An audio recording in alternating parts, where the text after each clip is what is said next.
इंदौर में अब उपचुनाव की राजनीति दिन ब दिन तेज होती जा रही है।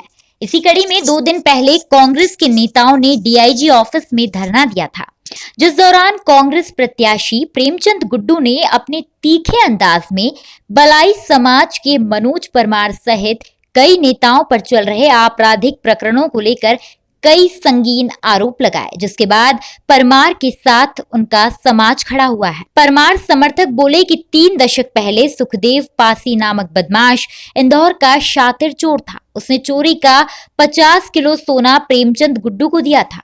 इसको लेकर एमआईजी थाने के टीआई ने कड़ी पूछताछ के बाद उन्हें थाने से छुड़वाया था। उनकी शेल सिटी भी पट्टे व सरकारी जमीन पर बनी हुई है। सच्चाई ये है कि फिलहाल अपराधों में लिप्त बीजू परमार पहले उनका समर्थक था, जिसने घटिया घोसला में उनके झंडे उठाए और खूब प्रचार प्रसार किया था, मगर अब काम वो गुड्डू के लिए कोई नहीं कर रहा है।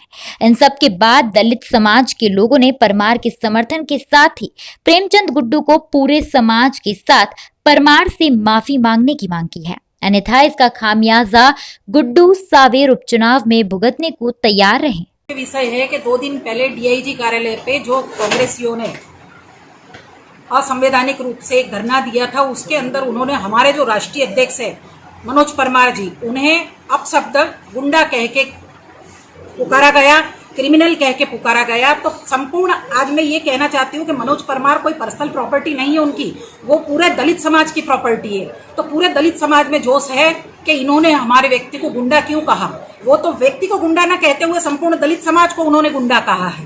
तो हम लोग ने पूरा संपूर्ण दलित समाज जो सावेर में उपचुनाव होने जा रहे हैं और वहां का जो प्रत्याशी है प्रेमचंद गुड्डू जी, उनका बहिष्कार करेंगे और इसका परिणाम देखने को इनको 10 तारीख को मिल जाएगा कि संपूर्ण दलित समाज, चाहे वो बलाई समाज हो, चाहे रविदास समाज हो, चाहे वाल्मीकि समाज हो, संपूर्ण दलित समाज उनको 10 तारीख को दिखा देगा कि दलित समाज की ताकत क्या है और मनोज परमार की ताकत क्या है। आज हम देखते हैं कि मनोज परमार संपूर्ण दलित समाज के लिए काम कर रहे हैं। उन्होंने सरकारी योजनाओं में कम से कम 2.5 से 3 करोड़ का फायदा दलित समाज को दिलाया है। आज प्रेमचंद गुड्डू जी दिखा दे कि वो पासी समाज के होके भी उन्होंने एक पासी का भी कभी हित किया है।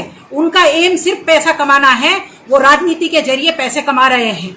आज उन्होंने हमारे समाज के एक व्यक्ति थे बिज्जू परमार, उनको भी गुंडा कहा है, जबकि उन्होंने घटिया और घोसला में उनके झंडे उठाए तब तो वो गुंडा नहीं था, लेकिन आज वो गुंडा हो गया उनके लिए। क्या मनोज परमार भाजपा का काम कर रहे हैं इस चुनाव में? है, उनकी विचारधारा जिसमें है वो उसका काम कर रहे हैं। तो ये क्या राजनीतिक दुर्भावना दिखाई दे रही है इसमें प्रेमचंद गुड्डू की? राजनीतिक दुर्भावना नहीं, लेकिन उन्हें लग रहा है कहीं ना कहीं कि मनोज परमार अगर आते हैं सावेर में और ये प्रचार करते हैं तो कहीं ना कहीं उन्हें नुकसान है। और गुंडा कहने के बाद हमें लग रहा है कि उनका नुकसान 101% है और वो 10 तारीख को उनको दे